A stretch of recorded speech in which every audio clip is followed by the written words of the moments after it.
Hey everyone, welcome back to the podcast. This is Two Catholic Dudes, and my name is Ryan Klaus. And my name is Dani Cleary. As always, we're not priests, we're not theologians, we're just two Catholic dudes talking about our faith. And this week we aren't just two Catholic dudes anymore. We actually have someone with a title for once. We have our first clergy member on the podcast with us. Yeah, right. Why don't you introduce our guest? So welcome, Todd Frederickson. It's an honor to have you on the podcast. You are the first clergy on Two Catholic Dudes on episode number 40. This is 40, yeah. Crazy. We made it this far. But thanks for joining us. No problem. Thanks for having me. So, yeah, we wanted to kind of talk about the diaconate life. You're a baby deacon, right? This is still your first year? Yes, I was ordained June of last year. Is that what they call it? I know they call them baby priests, but is it baby deacons too? Well, I mean, I'm always going to be a deacon, so probably makes sense for that I'd be a baby deacon right now, because I'll never turn into a priest. Right, exactly. Yeah, so we wanted to talk about all things deacons on this episode. You know, we've had 4 episodes talking about COVID-19, talking about the pandemic, quarantine, all that, and I'm sure we're going to touch on that, but we wanted just kind of a normal episode, and we've been wanting to get a clergy member on for quite a while. We're going baby steps, starting with the deacon. We'll move our way up to priest eventually, but we got an amazing. You'll get Bishop Barron. That's right. That's the dream. That's the dream. One day. So yeah, I think that's how this episode's gonna go. But like, we want to make sure we want to get introductions down and get to know each other. I've known you for I don't know how many, like 8 years now or something like that. Yeah, probably 2012, 2013, somewhere around there. Yeah, so we met at a summer camp when I was still part of Jeremy and Ryan, way back in the day, and you're up near Santa Cruz, California, in Salinas, California. And we went up and met in the Santa Cruz Mountains and we did summer camps there. And then you guys brought me on again after Jeremy and Ryan split up. And I really connected with you and your whole family. You have such a beautiful family, and we would just have the greatest time at camp. And we really bonded. And you guys have become my extended family, my prayer family, my Catholic family, and just like my great friends. So. When we wanted a deacon on the show, I couldn't think of anybody besides you. It has been an awesome journey with you. We think about and talk about you all the time in the family. Nicole still remembers when you spent the beginning of that one summer camp working out the song that she wrote so that she could play that on the last day with you guys playing along with her, which made a big impression on her. That's awesome. I love little moments like that, and that was special on so many levels. But to see the joy in her eyes when we were able to do something like that together, you don't forget moments like that. Absolutely. So yeah, we've just kind of grown over the years. I think I've done 5 summer camps up there with you guys, yeah, I missed a few years here and there. But then your youngest daughter, Hannah, came up and did one of our summer camps in the Santa Barbara region last year. Yep. And so then Dani got introduced to your family and Hannah and all that. And then so now Dani's in the picture. Yes. That's me. My daughter was staff at the Santa Barbara Youth Day. Yeah. And that's where I actually got to meet and talk with Dani for a little while. Yeah, we met outside the bounce houses. At least it wasn't in the bounce houses where I wanted to be. Exactly. And just to speak to your guys' kind of friendship and foundation in faith, because Ryan would always come back from your guys' retreats just so enriched. You could kind of feel that he had a serious encounter with the Lord by spending that week with you guys, and he was really fired up all the time, and he always talked about how excited he was to get back up there. So really great stuff going on. And so yeah, we got to meet Hannah, and I actually talked to your wife on the phone before I met anybody. She called just to talk. We just talked retreats, and I was, that's my favorite thing to talk about. So we just chatted about retreats and any way that I could help, and it was just great to get to know you guys. It's nice to talk to families that keep the Catholic faith as such a prominent thing in the house and in your family. It's very, very evident that it helps to knit your guys' family together. And as someone that I grew up in a very close-knit Catholic family, the same, it's just, I know the impact that it can have on people. And as evidenced, meeting your daughter who gave her all to our leadership retreat. And that's a tough age to kind of connect and have a faith. And I think it's that foundation that you guys put in as parents, to show, that having faith in your life is a foundation that you need for everything. So it was great. Absolutely. We do what we can. With 6 kids, it's always a challenge. Everyone's in a different place at a different time, but we've always tried to keep the faith our central point. You were talking with Shelby on retreats. That's one of her passions, is doing retreats, usually like, a few hour long retreat, not like weekends or stuff like that. But with the summer camps, we would get in there, and the goal that Shelby and I had was to minister to the staffers that were ministering to the campers, because the staffers were running themselves dry, and they need to be filled up if they have any chance to fill anybody else up. And so that's kind of just blossomed into what we do where we can, within the family, around the family, with friends. And the young adults have become a passion of both Shelby and mine, where we want to see what we can do to help those that are in college, just coming out of college, to help maintain their faith and just try to figure out where to go in this world. Hey man, I love that you said that, because my youth ministry thrives on the fact that I have very active adults, and granted, like, they've become some of my best friends because I'm closer to age than to them.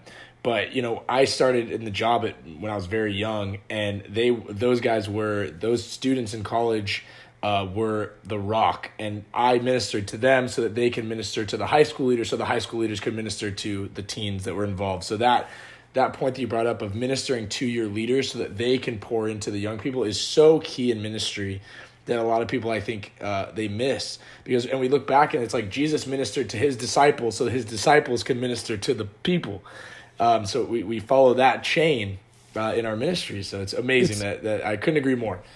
It's a trickle-down system, and that's a beautiful thing, and we see it from the camps to everything that you guys do in your family. And I saw it personally that year that I went back after Jeremy and Ryan split up, and I was feeling lost, and that was one of the most difficult moments. We had only broken up a month before, and I went to that camp, and you guys ministered to me. I felt like I got more out of that camp than anyone else did, because I was just overwhelmed with an abundance of prayers and blessings and just absolute love from your whole family and the entire camp. But I want to say, before we get too far off track, because we forget every time. Oh my gosh, how did we forget? We haven't had a guest on for so long, but we have 2 questions that we ask every guest, and we're already 9 minutes in, and we haven't asked this question. So, oh my gosh, here's the question: what is the weirdest, funniest, most wacky, most interesting thing that has happened to you during Mass, during liturgy? Oh, let me tell you. And I do have permission from my son Patrick, number 4, to tell this story. Patrick number 4? Patrick is number 4. Oh, he's not your 4th Patrick. No. No, he's our 4th kid. I have another deacon that I was ordained with that calls my kids by number because he can't remember their names. Smart. So Patrick, when he was probably 4-ish, we had just moved to Salinas within the last year or 2. Shelby had Hannah. She was still an infant, and she took Hannah and Elizabeth to go visit my cousins down right next to where you guys used to live, where Dani lives and Ryan used to live, down in Ojai area. And so this was the first weekend that I was alone with 3 of my kids, Josh, Nicole, and Patrick. So it was the first time I took the 3 of them to Mass by myself. And I thought I had it all worked out. So The way my church is set up, they've got doors with glass panels in them.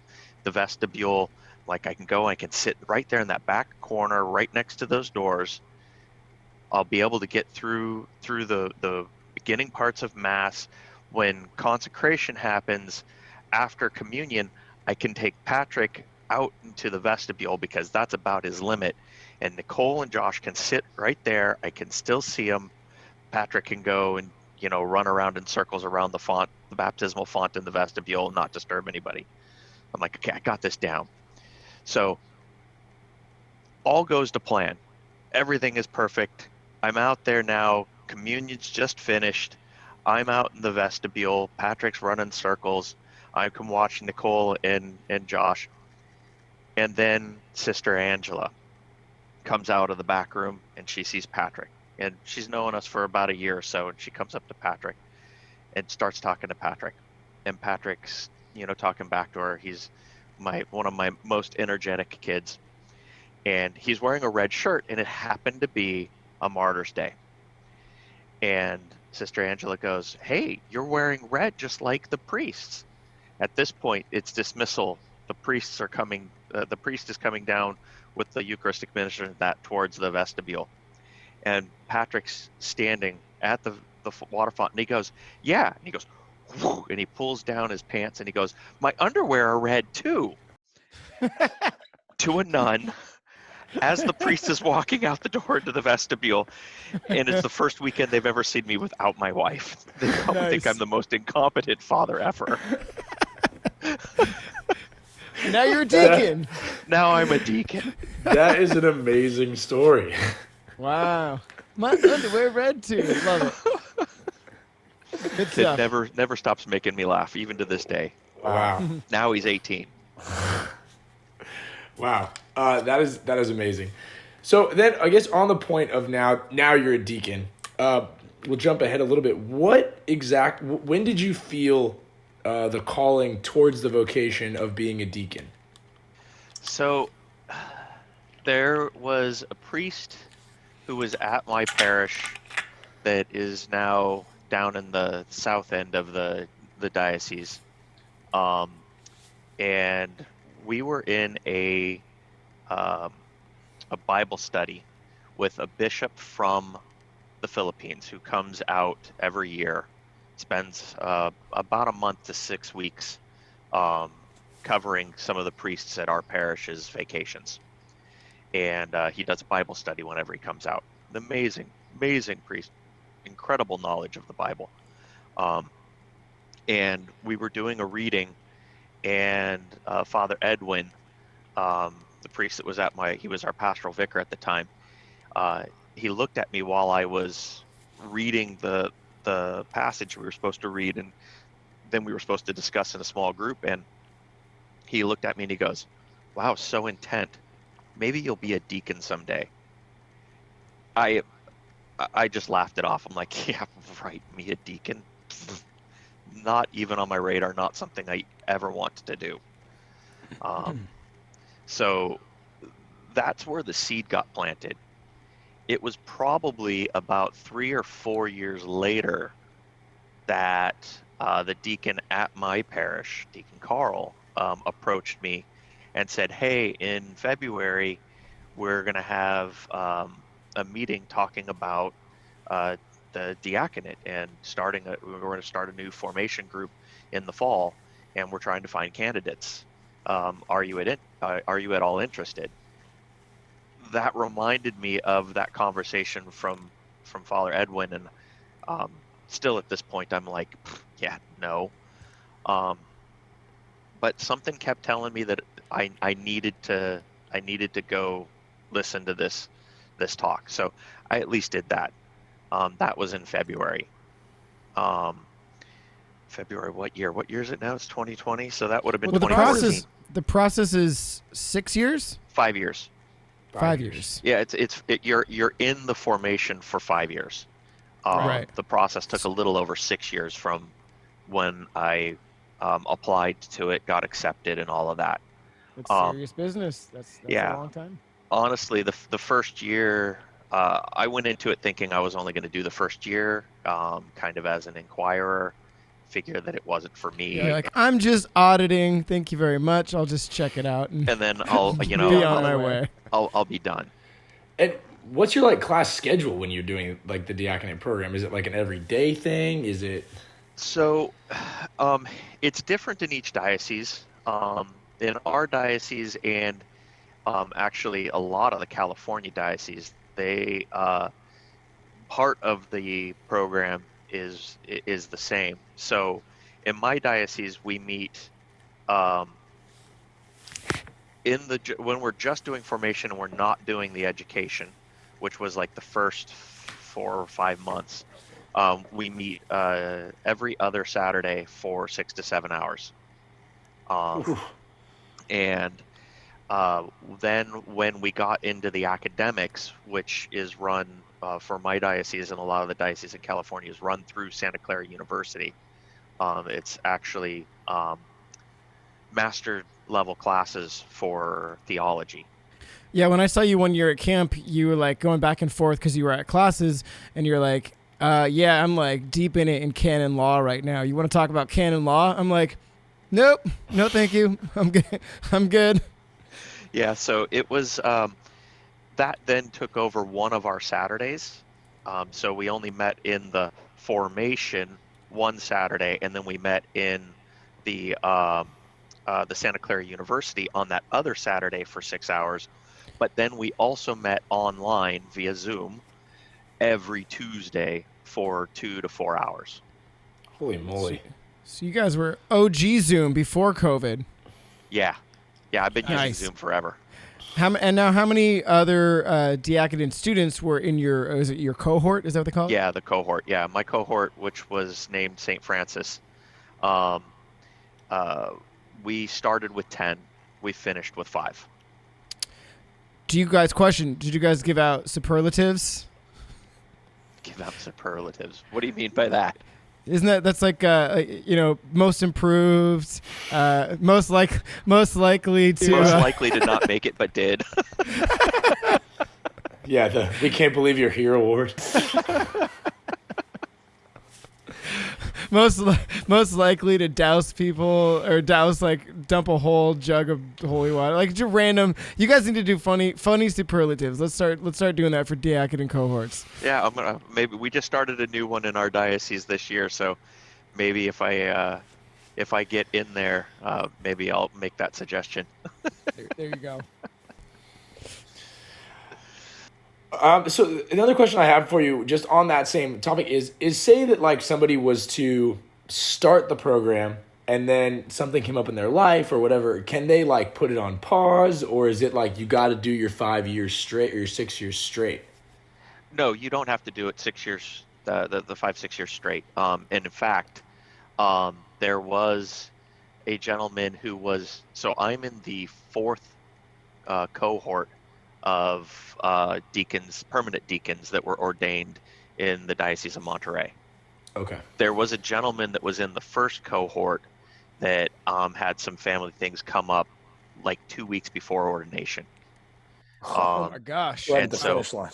Yeah, literally the finish line. So he put it on hold, and he actually came back and joined my cohort for a year and a half, and then was ordained a year before we were. Remember, 2 years before we were? Because it's not like you could just come back and be like, yo, let me do my 2 weeks and like, bada bing, I'm a deacon. It's like you got to kind of start fresh from that semester, or you might actually things have, because if you drop or if you stop college for a while, a lot of times the classes don't apply, and you have to, or they don't transfer, they don't apply, so you have to take them again. Yeah, so for the permanent diaconate, we don't actually have to get the master's degree. There's just a certain set of classes that the diocese mandates that you take and pass. So as long as you've got that education down, you've passed that part of it. But there's the formation part. I keep calling it formation because it's all formation. They just don't know a better word to call it. If you guys are just listening, he was doing quotations in the air for everything. I started doing it all on YouTube, so I forget that you guys do yeah, audio. I think the majority the majority of our listeners are just audio only. Nobody can stand the look of us. Well, I'm not improving the look today. But that you have an epic beard, and you've been growing that for a while. I mean, we got our little baby quarantine beards going on, but yours is like massive. So, I just shaved it last week. That is impressive, my friend. But anyways, with the formation, there's an important part to the actual ordination process, is that the bishop turns and asks the director of diaconate formation, "Do you deem them worthy?" And he has to say that I deem them worthy. There's a sentence, I forget exactly how it's, but it's like, I with the people of God have deemed that these candidates are worthy. So Wow. It's kind of a serious thing. You know, the bishop looks him in the eyes and says, "Do you deem them worthy?" So you can't just come in and have a diaconate director say, "Okay, I'll ordain you," especially because I don't think we've had a cohort yet that has started and finished under the same diaconate director and the same bishop. There's been a change between each one. Really? Right. Wow. Well, I mean, and it's very uplifting, I think, in a lot of aspects that they do take that role of being the person responsible for saying, yeah, like these people are ready for this. Because as a confirmation director, sometimes I struggle with that, because it's a very different sacrament, obviously. But the bishop will come and they'll say, "Are these candidates prepared for confirmation?" And I go, Yep. Sure. And maybe it's like 70% of them are. Hope on a good year. But we're just like, And they're like, "All right, they look ready to me. Let's do it." Yeah. Well, that's my fear, is whenever the bishop goes, "All right, I'm going to ask you guys a few questions," and I go, "Oh, please, God, be with them." But yeah, it's uplifting to me that it's not just like a deacon farm, where we're just kind of like pushing You get out. to be a deacon, and you get to be a deacon. Just like if you pay your fee and you get a stole, you're in. But it's uplifting to me that it's taken so seriously, at least in the diocese that you were a part of. Yeah, well, and in all of the United States, it's a minimum of a 5-year process. Awesome. So Wow. that comes from the USCCB. So Yeah, if you had one amazingly spiritual weekend at a retreat, Crucio or something like that, you come back, you're on fire, like, "Guys, I'm gonna be a deacon," and like 5 years is a long time. If that was a one-off weekend, you're gonna have plenty of time to cool down if that really wasn't your vocation. So Yeah. I think that's the 5 years. I mean, there were a few times I almost walked away from it, and every time I got to that point where I'm like, I don't think I can do this. I don't want to do this anymore. God made it very apparent that this is where He wanted me. Never. It still hasn't told me why. I'm still like, why am I doing this sometimes? I had, as part of the formation process, you go through these things called the scrutinies. Horrible name. It's not as bad as it sounds. It sounds like a punishment. Like, it's time for the scrutinies today, boys. Well, like the scrutinies are during Lent, like the last the third, fourth, and fifth week of Lent. Yeah, there's the scrutinies, which are the rites that they do during Mass. But in this case, the scrutinies, it happens twice a year, every year throughout the formation, and you get sat down in front of a panel of clergy, lay people, diocesan workers, and they ask you questions about your formation, about how you're doing, and in the case of a permanent deacon, if you're married, your wife is with you, and they ask them questions. Is it just super nerve-wracking? The first one was, And then at that point, I decided, you know what, it's not worth being nervous over. So the rest of them weren't that bad for me. That reminds me of what's called juries. When I was in music school, every semester that you have to go in for juries, and it's all of the music staff. That was like, I was a piano student, so all of the piano staff and my teachers and everything, they would all be in a panel, and you'd walk in the room, you'd have to dress up in a suit and tie, and they have like forms with you with what you worked on for the whole semester, and then they go, all right, you've been working on here, let's see, all these scales, give me a flat major and 4 octaves, go. And you're like, oh my gosh, and you go and you fumble through it, and then like, all right, and let me hear some of the Bach that you've been working on, and then you get like a third of the way through. They go, okay, thank you. Let's hear the Beethoven now. And like the first time I did it, my fingers were literally shaking like this, and I was fumbling off the keys because like I was so nervous. But by the third or fourth time, you're like, you know, I'm either ready or I'm not. So it is what it is. Yeah.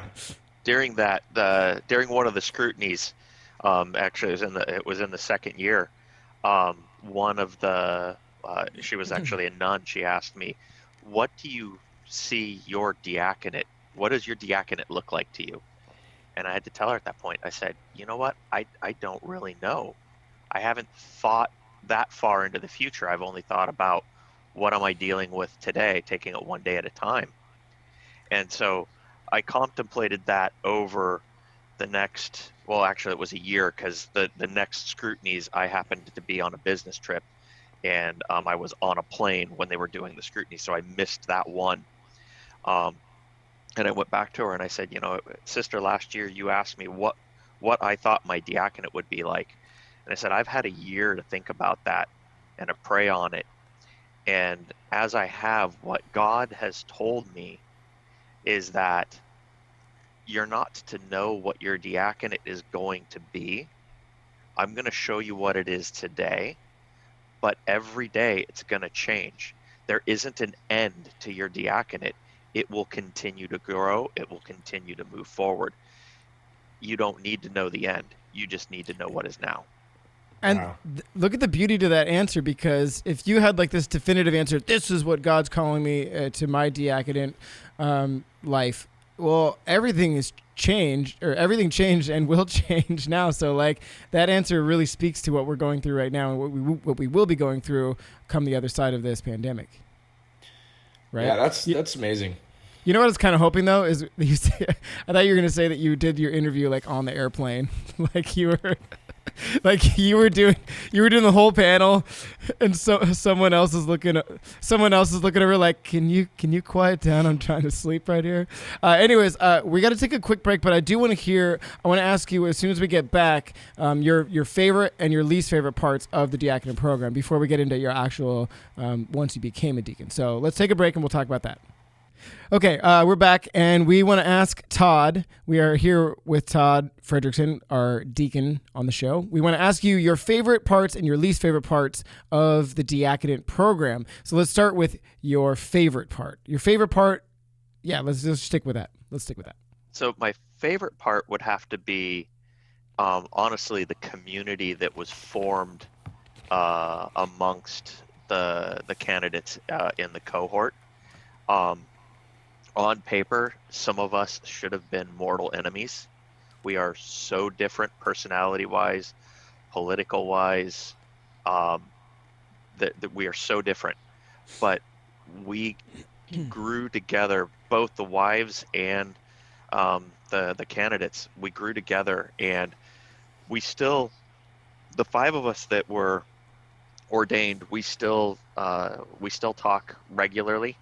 3 of us are usually texting each other weekly.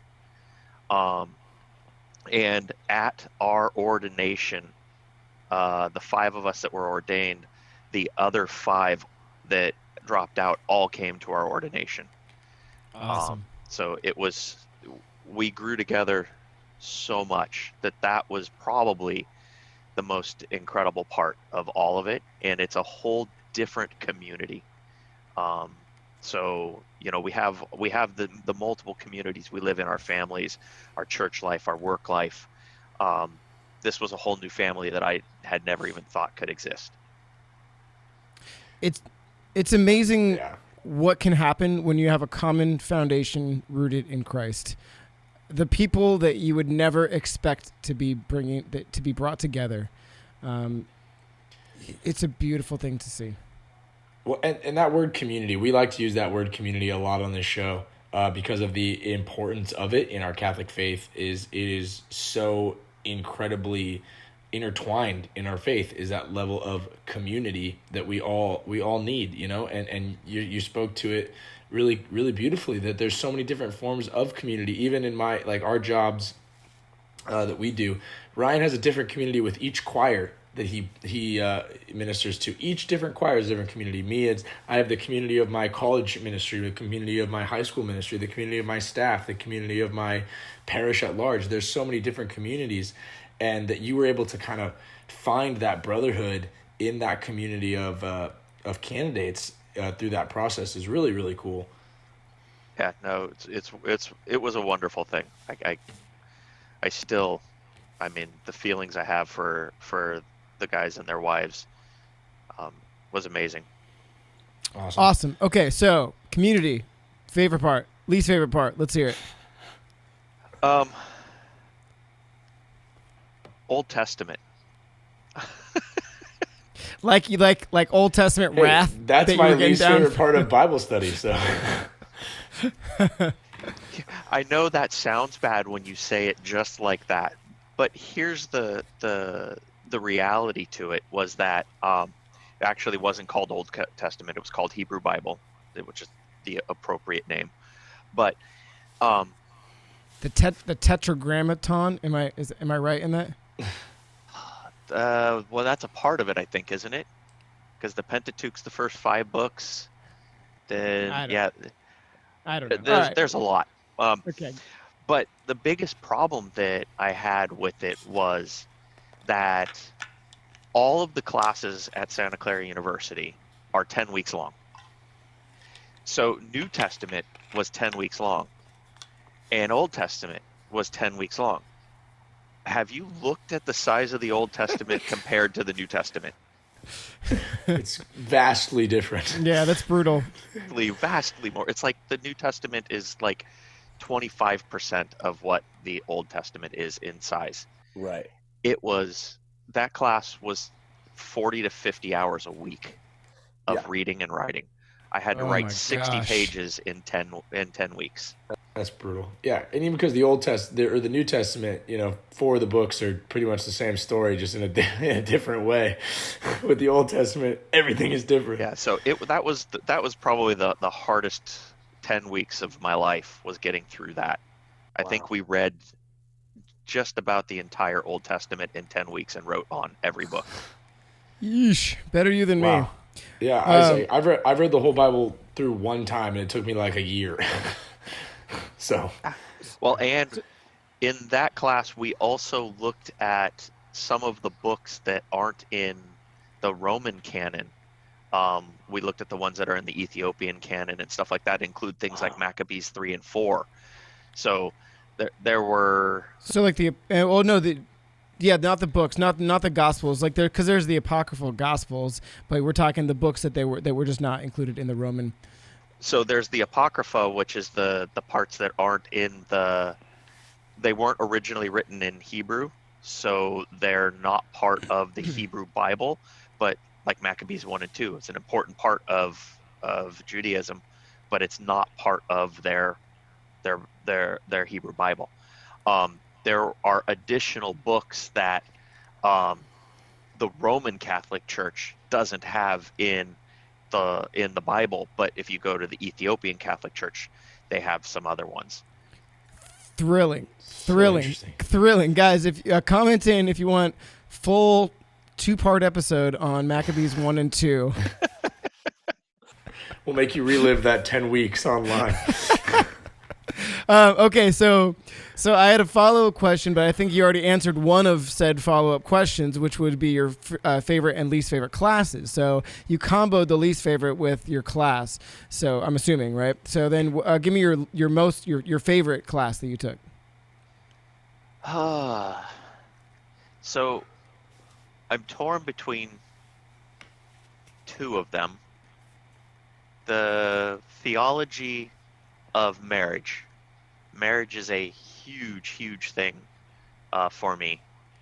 Um, I don't know if I've ever told you or not, Ryan, but Shelby and I are both converts.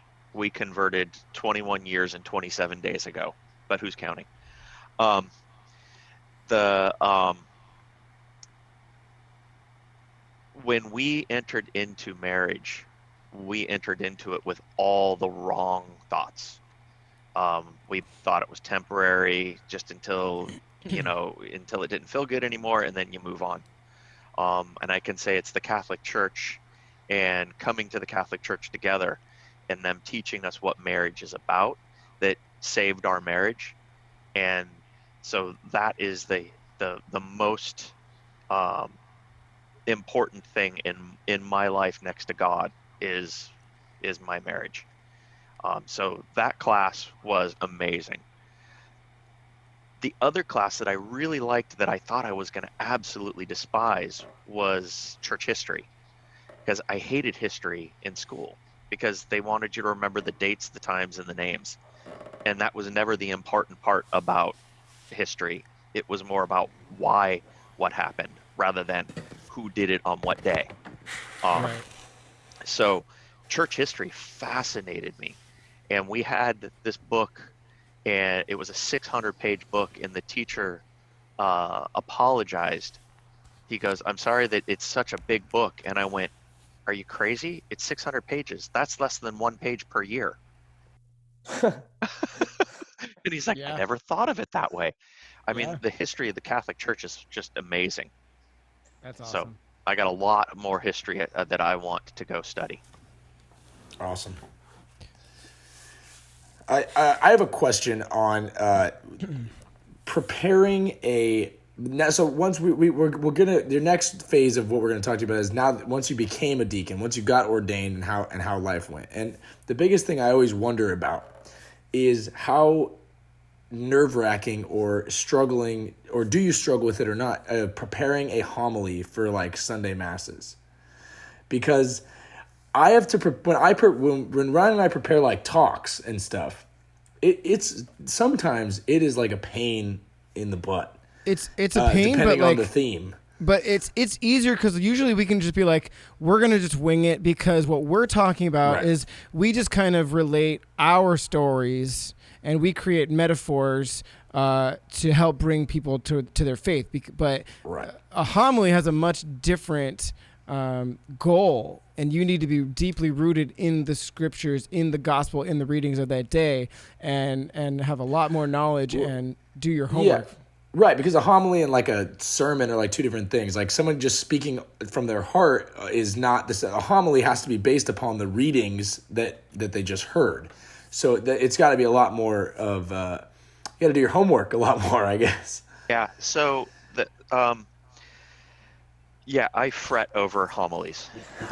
It's probably the hardest part for me, but yet at the same time one of the most rewarding. My process does take a week. I start by reading the Gospels, the Gospel for the following week, as soon as I finish my last Sunday Mass the week before. And I will spend 2 to 3 days reading and listening to that. The USCCB has the readings for the day in a single audio file, so you can go through all of the readings of the Mass. And so I'll read it a couple of times. I'll go to the USCCB, and I'll just sit there and I'll just lay in bed, and I'll just push the play button, have the phone on my chest, close my eyes, and listen to it. And then when it's finished, I'll just hit the play button again, and I'll do that several times. Wow. And just listen and listen and listen. Sometimes I'll fall asleep while listening to it.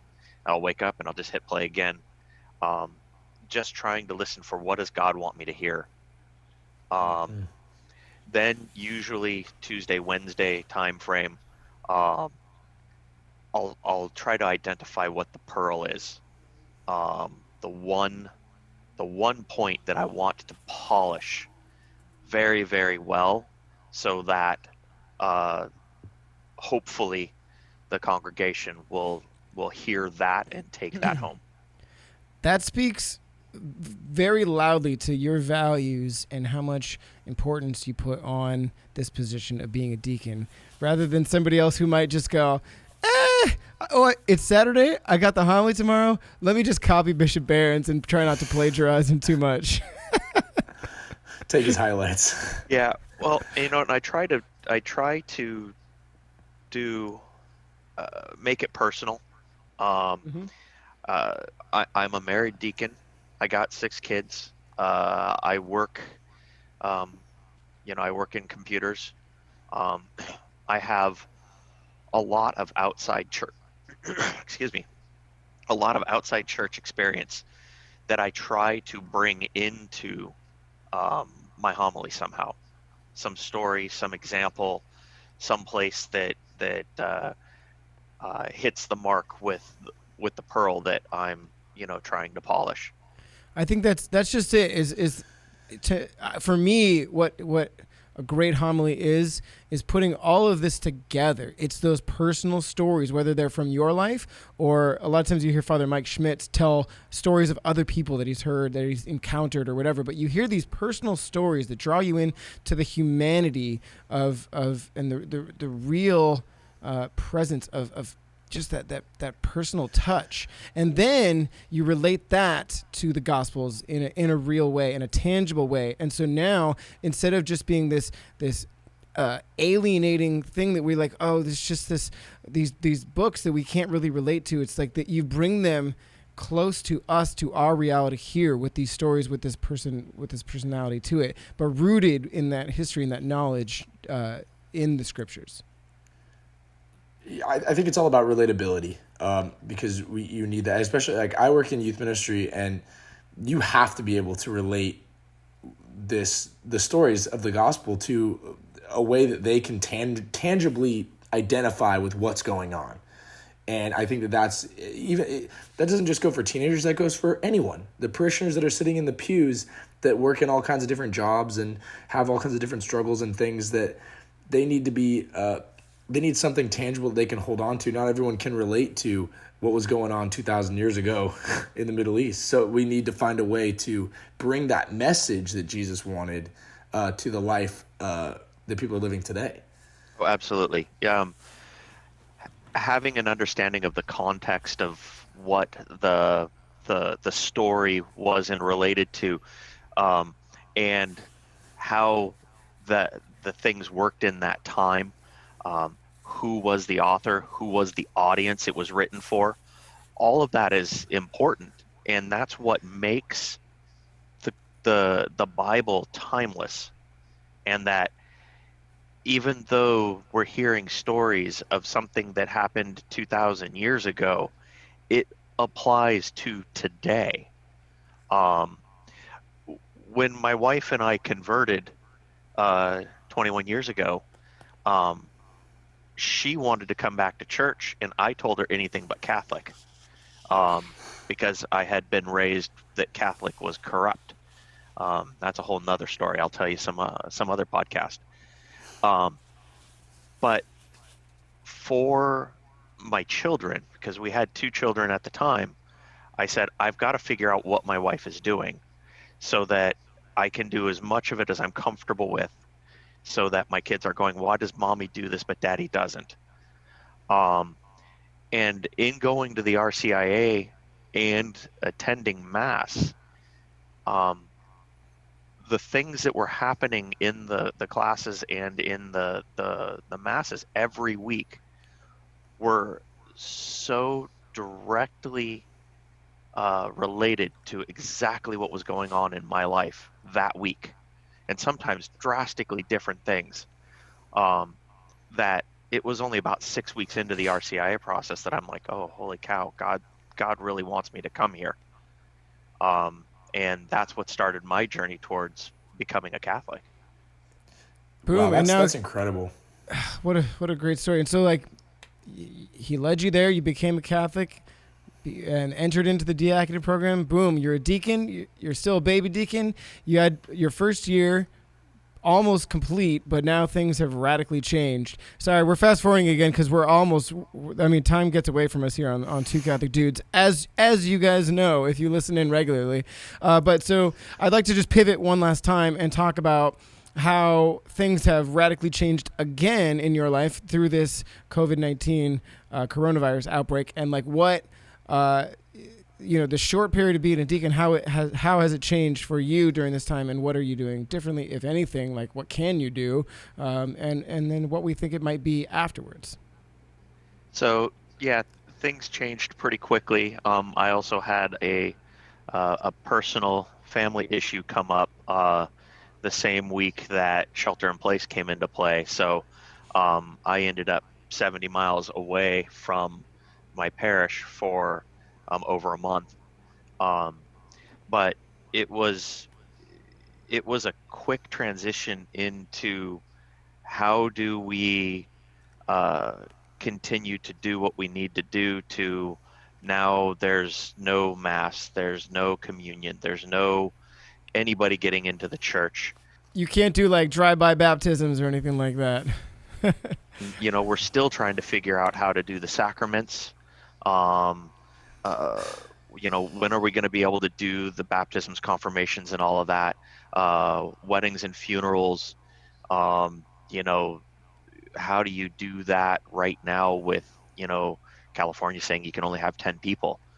Oh, I mean, there's more than 10 people in the wedding party usually. Right. So how do you do those things? It's a struggle to figure out where we're going to go with all of those things. And we're trying to figure out how can we do some of the smaller ones, not smaller in their importance, but smaller in number, like how can we do confession? How can we start to get communion distributed? There's going to be a lot of trying to figure that out over the next few weeks, and as they start to open things up, how are we going to be able to allow only say 40 people into the church? And what happens to the next 120 that are lined up? You send them away. That how are you going to handle that? Right. So there could be expanded roles for deacons during these times, things that you guys have never done for all of us that are involved in ministry. I'm doing different things outside of music. You're doing different things outside of youth ministry, Dani. And so God's calling on us all to step outside our box, to step up to the challenge, to step up to the plate, and really minister to shepherd the flock in ways that we could have never expected, but that are necessary. Yeah. Now, nearly every church in at least our diocese, and I'm looking, it seems like most dioceses have at least gotten the masses online. Yes. Are you guys doing that? Yes, we are. Daily mass, and then we do a Spanish and English mass on Sundays. So I get those posted on our website as soon as the live streams feed. Now, let me ask you, because I know how much you love preaching, have you done any reflections or homilies that you guys could post on your website or on Facebook or on your YouTube page? I have not yet. So far, it's only been the priests that have done the masses at my parish. And like I said, I was gone for a month. I've only been back in Salinas for a little over a week now. So I'm trying to figure out how to get myself back inserted into the parish, as well as trying to make sure I'm keeping myself safe, because I need to take care of my elderly parents. I'm just thinking it could be as simple as you just record something right here from your phone, send it to them. They post it on the Facebook page. But this morning I recorded at my parish for about 4 hours. I had people staggered in, and I did little pieces of reflections from my associate pastor, one of our retired priests that help out, three of our deacons, and our religious ed staff. And two of our deacons were like, we're horrible preachers. We don't really like doing homilies. We don't feel that anyone enjoys them. I said, that does not matter. People love you for who you are. what you do say matters. I know you might not be the most eloquent speaker, you might not be the most engaging, but what you say absolutely matters to somebody. But people feel comforted by seeing their clergy, not just their pastor, but their entire clergy. And even if it's just a quick message of hope or a quick reflection on what's going on, I think it's important for all the clergy to get involved during this time. Yeah, we have not started doing stuff like that at my parish yet. It's one of the things I think we're going to start talking about. Shelby and I do a Zoom rosary every Monday night. Good. So we've started that. I'm looking at trying to figure out how to do some kind of liturgy of the hours thing online, see if I can get a community for that. It's always the delayed audio that's the biggest challenge to deal with, though. Yeah. And the online efforts are tough, and we just did a whole episode. Our last episode was on mass production, and because Ryan and I both have kind of fallen into the positions of that person at the parish to kind of get things going, and I'm trying to do a virtual. I just got, before we jumped on the call tonight, I was at a virtual youth ministry night with 40 teenagers on Zoom. And it's doing the best that we can, and I think that it's great. And it was, our deacons at our parish are one every, like, they're scheduled sporadically, obviously, to assist with mass. It's just the deacon, the priest, and me, and at mass. And so it's been great to see people of the faith in all facets really step up during this time. All right, so. Well, we want to try to keep this under an hour so we don't have to break again. We're almost there, but we do have some an additional question that we ask every guest. So, Mr. Todd, what is your favorite board game? So, I hope this isn't in bad taste, because I've had this for many, many years. It's not new. It's Pandemic. I have multiple You got all of them. versions of Oh my gosh. Pandemic. Wow. And I don't even have all of them. The Cure was the last one. The Cure. Yeah, this one's the Pandemic, The Cure. Oh my god. This is a dice game, where Wow. all of these other ones are more like a board game. The thing I like about the Pandemic series, it's cooperative. It's all of the players against the board. It's a very interesting style of gameplay. That's precisely why Dani and I's game group at one point didn't like those games, because we like games that want to drive us apart. Yeah, and we want to go at each other. We want to throw things at each other.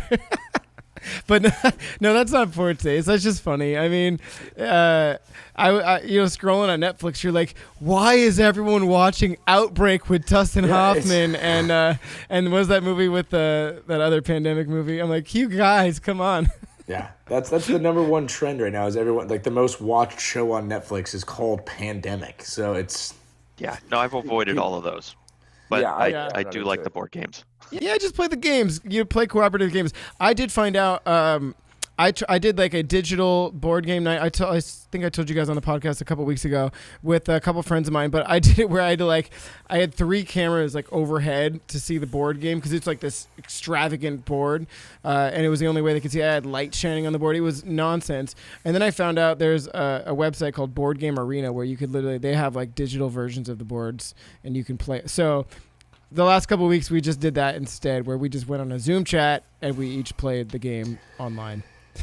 So as we end, I was wondering, Deacon Todd, if someone was, say, discerning the diaconate program or looking into if that was what God was calling them to do, what would be your advice that you would give to them for someone who's thinking about it or on the fence of that call? Well, I think you have to, if you even have the inkling of the call, you have to at least entertain it. You have to, obviously pray on it. Talk to your wife. Your wife is one of the people that has a unilateral veto. If the bishop asks her, "Do you want to become a deacon?" she says, "No, you don't get ordained." Talk to your children if you have children.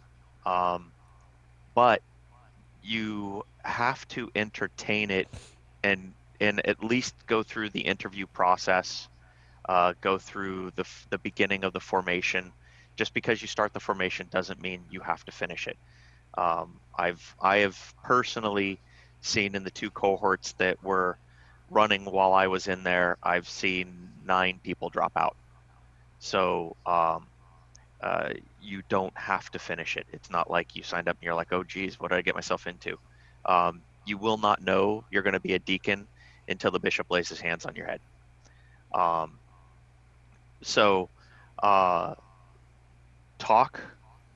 Get a good spiritual director. I can't stress how much a spiritual director is important and should be in everybody's life, not just a deacon or a clergy.